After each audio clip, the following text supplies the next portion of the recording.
Yes, guys, welcome back to the More Bodybuilding Podcast. It's been a while, team. It's been a fucking minute. Sorry that we've not been doing these, guys. If you've been hankering after another episode, I think I've been willing. To be fair, these guys have just been shit. Oh yeah. No. In all fairness, it's like it's gone all different ways. We're all really busy, not that that's an excuse, but yeah, I think it hasn't fallen right. But we'll endeavour to try and be a bit more consistent. Anyway, the topic of conversation, I think, or conversations, I think this week will obviously be I'm on prep, so I'm going to be competing, so I'll go over some of that in a bit. Ben isn't Big Ben, older Ben isn't dying.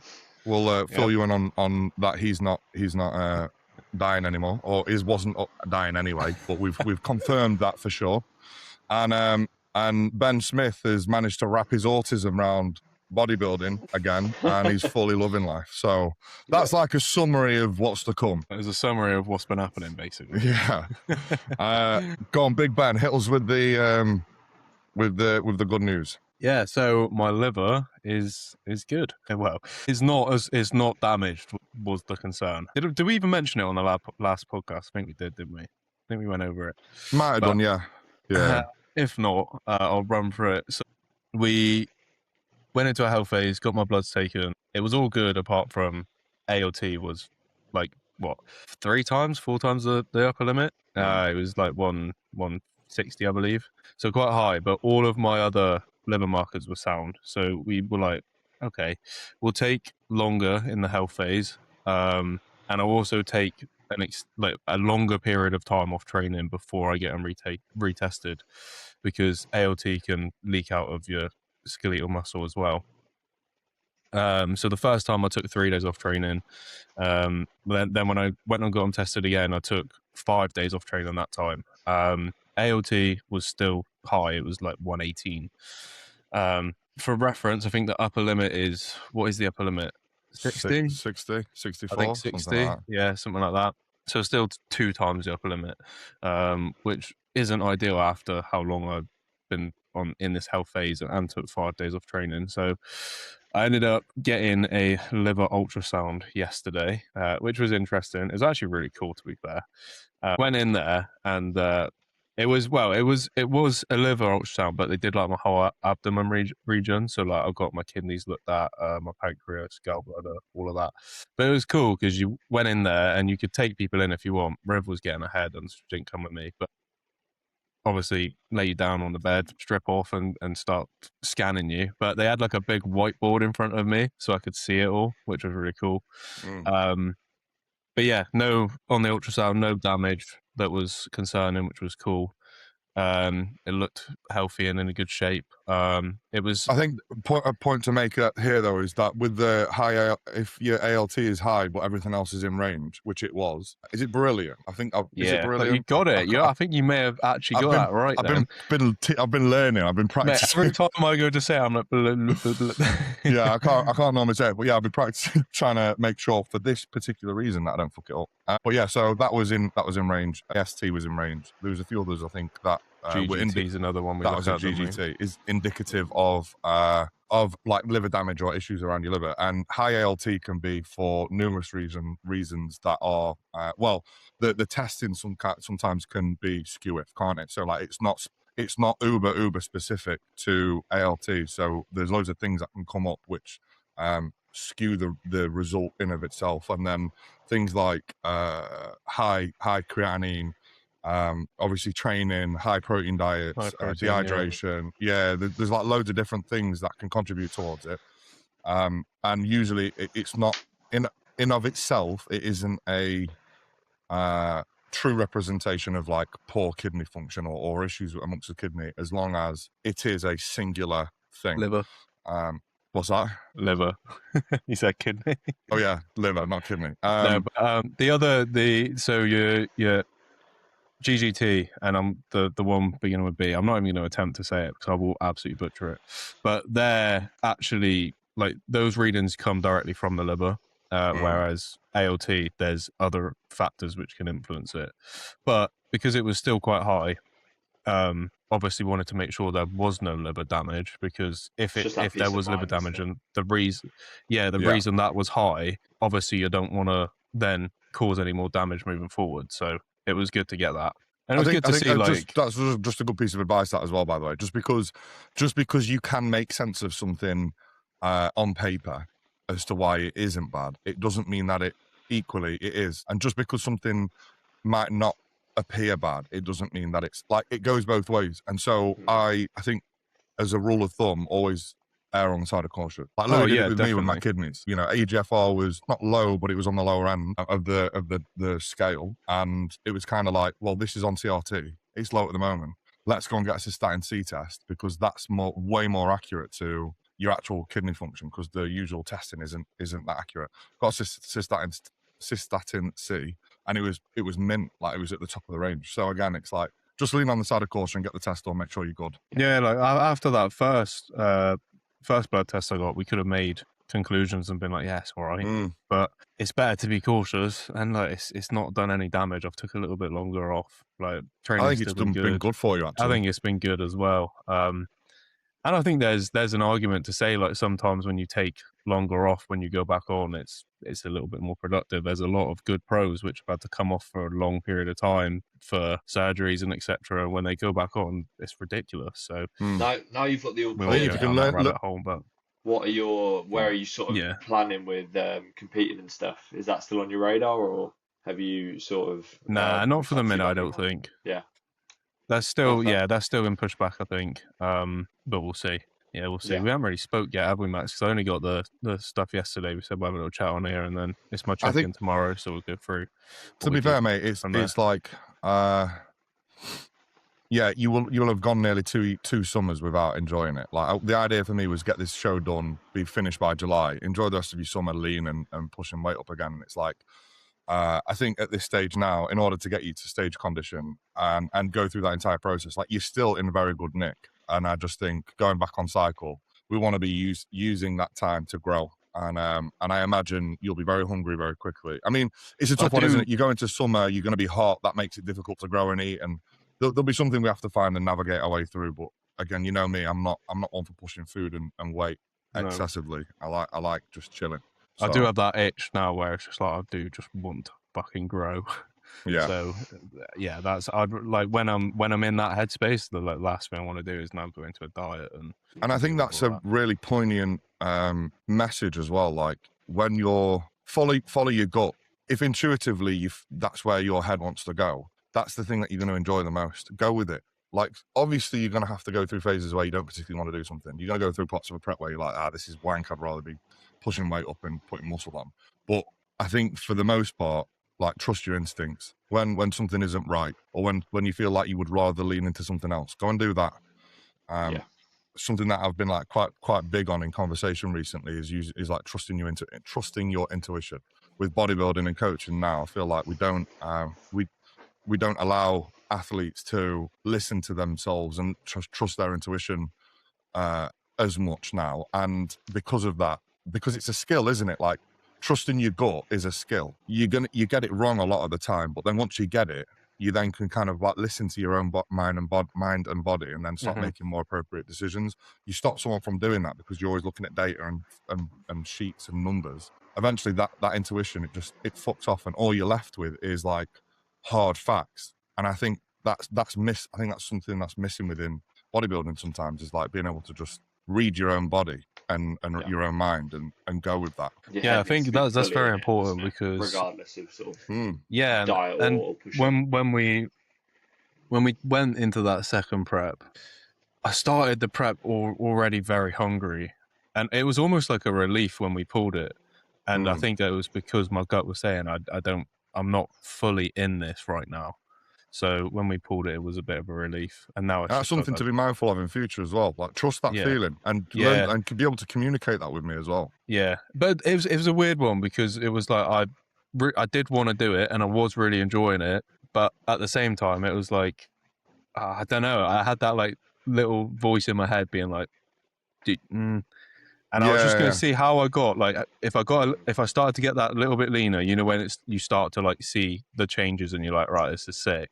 I was just going to get to that point, And also, I think because we started doing it in that health phase as well, I didn't have that like quick turnaround. Yeah, that quick turnaround and just that like bit of oomph going into it. So it was like, all right, I'll wait till we go back on there and then see where I'm at. And at the same time, it was just a bit of fun. But when it got pulled, it was a bit of a relief. But then I went through.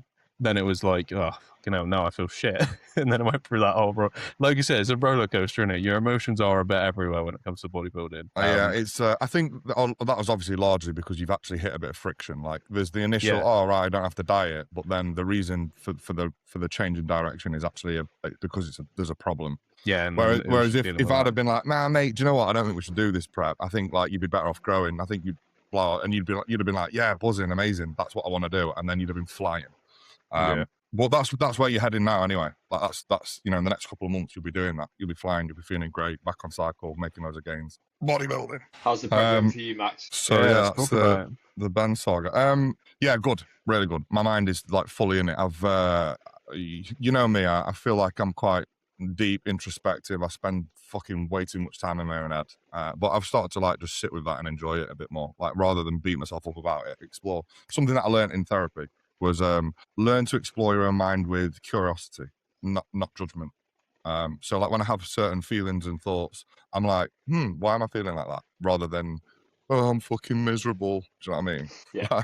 I just because then when you go into it like that, you kind of almost like reinforcing the feeling of the thought. Whereas when you do it like you're like, oh, I don't think I'm that person. I wonder why I'm thinking this. Like you go, oh, I'm nervous about the show. Am I nervous about, and then you just think about being nervous and you feel that anxious and nervous energy. Whereas when I started feeling nervous and fearful about the show, I was like, why am I fearful about the show? What is it that's making me anxious about it? And I just sat with it. And I'm just like, I think it's because I have expectations of what I want for myself. I feel like I'm nervous and fearful because I don't want to let myself down or my people. I don't want to let anyone else down. And I think I'm also nervous because it's hard, because what I need to do to get to where I want to be is difficult.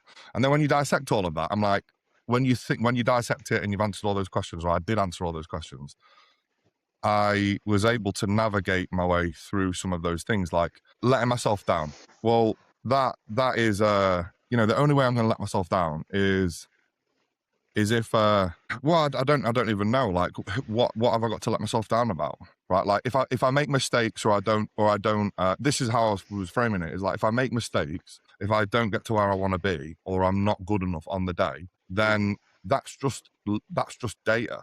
Like it's learning. Every little mistake or failure, everything that doesn't happen as I expect or hope it to, isn't me failing. It's me acknowledging information. I need to be bigger. I need to be better. That's okay. I can't magic muscle out of nowhere. So I just need to improve on that. Okay. Yeah. Or maybe I didn't get to where I wanted to get in terms of condition. Well, that's okay. Why didn't that happen? Well, was it something within or outside of my power? Well, if it was within my power, where is it that I failed? Okay, well, maybe that's something I need to look at and work on. It's just again, like not judging myself for these things, and more so being understanding. And I think now you've removed that and just really like concrete pressure around like turning pro as well. That'll do you favors of like sort of just relieving the pressure. I mean, the main thing for you, I think, is like you're going to be a shit ton improved. So like that's just a win in of itself. So like it's kind of just sound like you'll just step on stage. What will happen will happen, but you'll be able to say, I'm so much better. Like this, I've improved so much. Sound. If I'm not where I need to be yet, it's coming. Like I think that's okay. Sort of the mindset. Yeah. That's fine. And yeah, I'm just embracing it, mate. I really like this idea that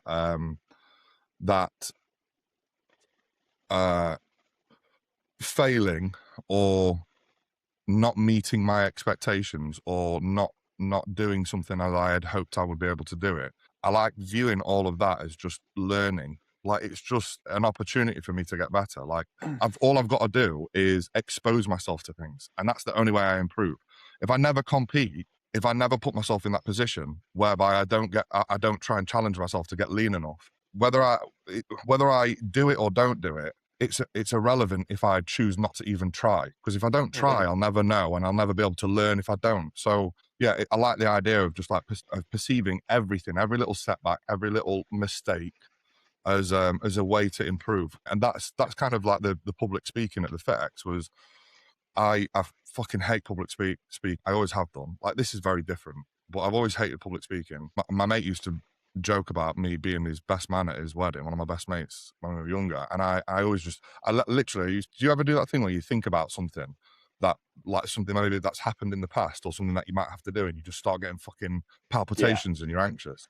The thought the thought of having to do, just be this imaginary best man at my best mate, who at the time was in his early 20s, wedding, when he doesn't even have a girlfriend. Do you know what I mean? Like, in 10 years time, the thought of that was like making me feel violently ill. So I would have never done that. But then I went and did it, and I was just like, do you know what? If I go up there and I fucking stumble in my words and I'm mumbling, I can't speak for shit, at least I've done it. And at least if I do it again, I'll be a little bit better. That was it. And I just fucking threw myself at it, and I was shitting my pants. But it's how you grow.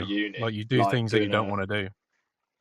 Yeah. I can remember doing like a presentation in front of like 5 people, and I thought I was going to like collapse under my feet, and I was like trembling and like stumbling all my words. It's definitely a skill. Like, it's hard. So, yeah, props to you. And how do you get better at how do you get better at these things? Just do it. Exposure. Yeah, it is exposure. It's like when you first pick up your camera to record yourself for social media, it feels horrendous. Like, it was horrible. You're shitting yourself. You don't know what to say. Like, you've got this whole script in your head that you try to say and nothing comes out right, and you're just like, this is horrible. Compared to after doing it for a while, then you just pick up a camera and chat whatever shit you want, and you don't even think twice about it. It's just exposure to the thing over and over that will make you improve at it. And I think the other thing that needs to accompany exposure is your perception of making mistakes or not being as good as you'd hoped, because that's where shame comes in, right? If you go and do public speaking and you shit, and then you come away from it and you go, you fucking shit wanker, you can't even fucking speak publicly in front of 5 people, you fucking useless bag of shit. Like, if that's how you speak to yourself, you're never going to do it again, are you? Right? Whereas you need to look at the positives for one, and then also look at where shit went wrong and just be like, all right, cool, how do I improve on that? Next time try and do it again, but improve on it. You've got to be kind to yourself, mate. And I'm massively, I preach this with bodybuilding as well, like, because you see it all of the time, and it frustrates the fuck out of me, because I see people go to certain coaches who are obviously very, very intelligent, right? And they can create the most optimal best plan in the world. But when someone who has a propensity to shame themselves when they're not being very good or they're not executing very well, when they get given a plan that's way too difficult for them, and then they can't do it consistently, all they're doing is they are reinforcing to themselves that they are shit and not made out for bodybuilding. Like, they can't see this very difficult plan, not be able to do it because it's very difficult, and then come away from it and go, it's okay to not be able to do this plan because it is very hard, and I'm not shit for not being able to do it. I'm just not at the level I need to be. Nobody fucking talks to themselves like that. Nobody. I'm confident of it. Next to nobody naturally speaks to themselves like that. Most people will just their entire internal dialogue is to just fucking shame themselves and make themselves feel like shit. Especially when there are other coaches out there potentially making them feel bad for not being able to execute it as well. So yeah, I think all that mindset perception stuff is been massive for me. I fucking love this shit. I think it's what makes the wheels go round. Like, you can't. Nobody is a good bodybuilder without all this internal mental fortitude and growth. Nobody. It doesn't just fucking happen. You have to have something in here to be able to do it. So I think the all the physical actions are downstream of what's going on up here, which is what the stuff that I like talking about. But yeah, sorry, I started getting distracted. In terms of the prep, yeah, fucking easy. Like, at the moment, I'm just stress-free, enjoying life. Business is going well, so that's nothing to worry about. I'm getting to see family and friends all the time, which is really nice. I'm making time for myself. I'm not overly deep in everything that I do. Like, fucking hell, there's some of the shit I used to do in that last prep. It's just retarded. It's so stupid. Like to try and make all my meals so fucking perfect. Like sometimes I used to bin meals because they weren't exactly how I wanted them to be. Whereas now I'm literally like throw shit together and I don't even weigh my honey. I just like, bosh, right, I can go in. And what was one of the main reasons you ended that prep early as well? Stress. There you go. Yeah.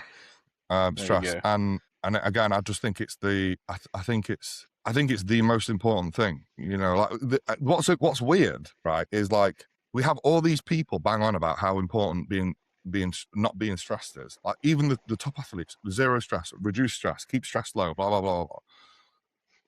Yet I think it's almost like a thing that people say. That's what it feels like. It's like obviously we've got to remain stress free, and then like preach that, but then like just don't stress, bro. Having a million boxes to do, a million boxes to tick, or like making someone feel really, putting loads of pressure on someone to get exactly the right amount of steps is a level of pressure and stress that I cannot be fucked with. Louis tells me to do 17,000 steps since Wednesday. Do you know how many steps I've done today? Fucking 10. And I don't think I'm going to get 17,000. Probably like 16. And do you know how many I got yesterday? 16,700. I'm 300 short. I'm not crying about it because my weight's flying down. Yeah. Like, and I feel good about that as well. Like, I'm not going out for a walk at 7 p.m. to try and get 500 extra steps. I just go to bed and I chill out and I can sleep. And I just think that reduced stress is doing me a lot of favors at the moment. And yeah, I'm excited to get on stage. I'm excited to see what I look like. I've got 5 kilos to get under my cap from today. 5 weeks from today. Easy. Where are you at? Like, what's yet to come? Like, what areas need more fat loss? Like, where are your glutes and hams at and stuff? Yeah, glutes and hammies. My quads are good, but there's definitely a level of like grit through my quads that needs to come through, and then my hamstrings. Quads, I saw it on that post the other day. Your quads are pretty much there. Yeah. And they're still hairy as well. So I think like full, deplete, dried out, all that kind of shit. I mean, we've got no orals in, nothing like that. It's literally just test and mast at the moment. Oh no, I'm trying. Obviously, Trent went in a few days ago. But 5 weeks, and that last week before the show, we'll load Winstrol, maybe a couple of days prior, do Superdrol, and yeah, I'm on growth hormone at the moment, quite a like 10 IU growth just for sleep, and then that'll get pulled lightly. I was about to say, if you pull that out, that's going to drop a decent amount of weight if you need it. If you need to drop that weight, I don't think you'll have any problems getting that. No, I don't. And I've got about 5 kilos just to come off my glutes. Yeah, you'll be fine. Like there's no issues there. And are you planning on doing any other shows, or are you just going to see how this one goes? Or I'm normally a one and done guy. No, I'll do this, and then there's a pro qualifier after in Rotherham. It's literally the same venue, same place. Yeah, it's 2 weeks later, and it feels like maybe seems like a bit of a shame not to do that because it'll be my first ever pro qualifier. I think you definitely should do it. 100%. The only thing for me is just like if I do my regional and I'm like miles away, then like what's the point in doing the pro qualifier? It doesn't matter. Like if you do your regional and you're miles away, 2 weeks is long enough to improve it. Yeah, that was the only thing. It to be, because like you're not going to be miles away to the point where it's like I need 6 weeks to fix this. It's going to be maybe you're like 85-90%, and those 2 weeks will be able to bring you into where you need to, and then you do it. And if you don't do well at that regional, it really doesn't matter. Like loads of people don't even win their classes at regionals, but then they go to a pro qualifier and they're there and they've made the improvements, and then they take it. So it's good point. I would definitely do 2 shows because again, Pierce is a good example of that. Pierce came second to Eagles at his MK Classic and then won his pro. There you go. And also, that first show, it would be a shame to just do one peak with Louis because it's your first time, isn't it? Yeah. You may as well get another one in the bag and just see how it goes. Like, especially with it being on my doorstep and only 2 weeks after. Yeah, exactly. You've done everything to get to that point. You may as well just tick one last box and just do it. Very fair. Yeah, no, I agree. I think we're on the same page. Experience, isn't it?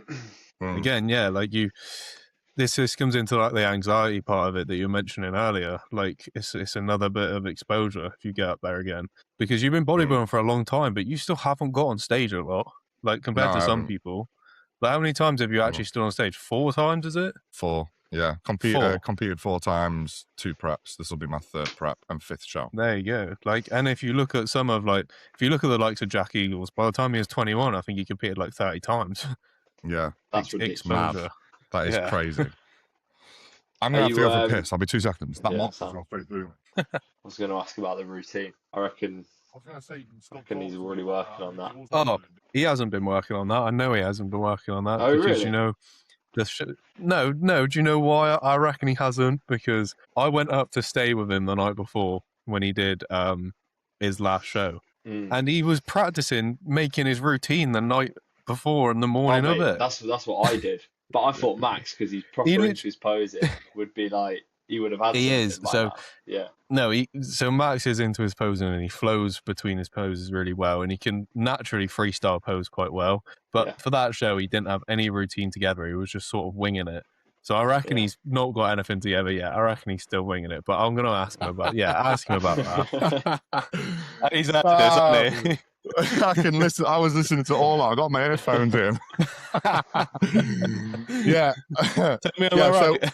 So no, you are right on a technicality, but I've got segments. So I've been doing this for like 3 years now. So I've got like probably by memory, I've got 7 segments.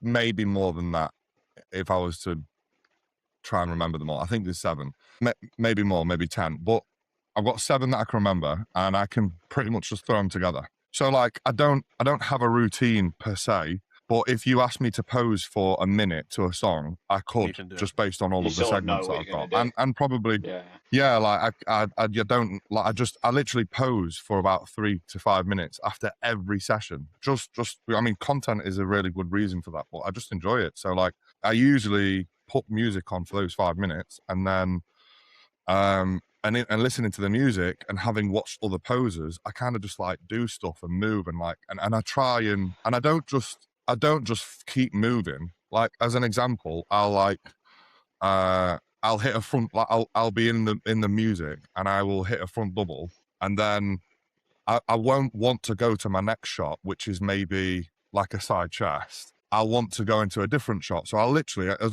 I'm flowing, I'll just like hit that shot, and I will sit there for about 10 seconds. And I'm like, what can I do here? What can I do here? Right. I want to go to a side tricep, but how would I do that? Okay. Up, like over the top, and then bring my arm round, like watch my arm come round. Then my other arm would go behind, and then I'm like into a side tricep. And I do that all the time. And I'm like, right, okay, great. I've just got another fucking cool transition. Yeah. And so do you think you're gonna lock something in though? Yeah. I'll have something concrete for the show.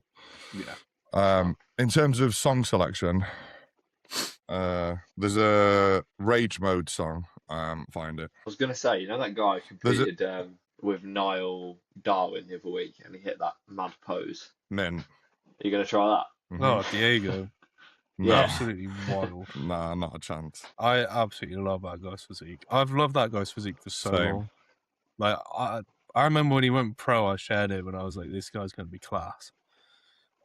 He's awesome. He's just small, but he's so good. And that pose was wild. The balls to hit that pose when everyone's just doing their favorite classic pose, and everyone just does a front one, and he just turns around. So there's Rhythm by Human Theory and Jess Robin. I like Lonely by Billie Eilish. There's Ultraviolet, the new Wilkinson song, and Arrival of the Birds. That's like the cinematic orchestra. I know it sounds a bit, it's not enough but posing to it looks good. I was about to say, classic, you don't always need the oomph behind it if you pose right to it. And then the Rage Mode. This is drum and bass. But like, this is aggressive, the way I was posing to it.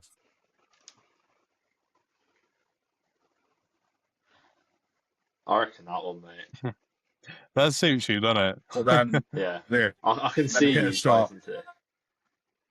Yeah. So like, there's loads of different. I can either go soft and like a bit airy fairy. Yeah. I mean, or I can just fucking send it. Depends how you feel. So I'll nail that down over the next couple of weeks. All in all, I'm good.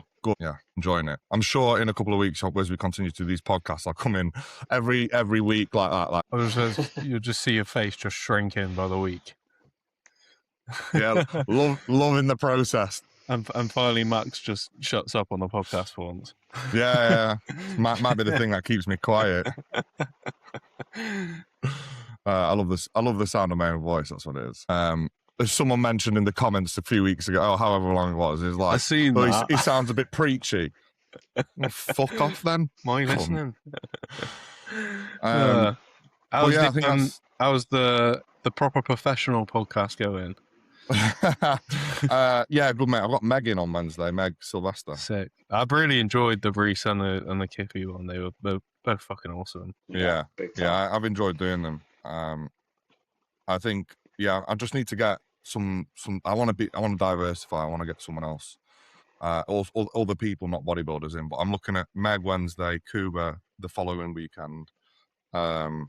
Mate, you got your brother there that would be perfect for that. Yeah, well, Harvey's. I would like to get Harvey on at some point. But then Unglued is going to come up in the next couple of months. That'll be good. I want to try and like make way for the music industry, and I think Harvey and Unglued would be good. Perfect.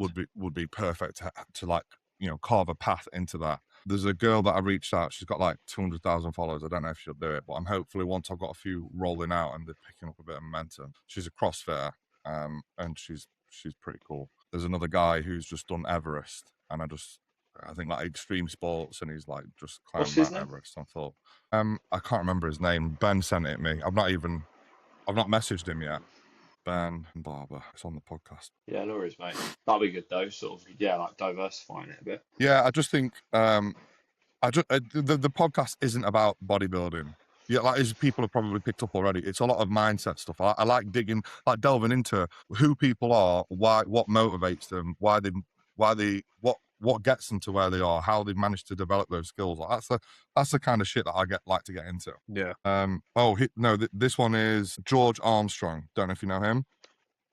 Something like that. I just popped to mind. Have you guys been watching this Enhanced Games? You seen anything? No, I haven't. Is it any good? It's shit, mate. Like none of the world records have been broken. Like the 100-meter sprint time is like a second off Bolt's record, and it's like they're all wank. Yeah, but they're also taking athletes which aren't in their peak anymore, because the ones in their peak are all doing the actual Olympics. So they're taking people off their peak to do this, which in like Olympic sports, you have a very short window where you're at your prime. Yeah. So it's just not a very good representation, is it?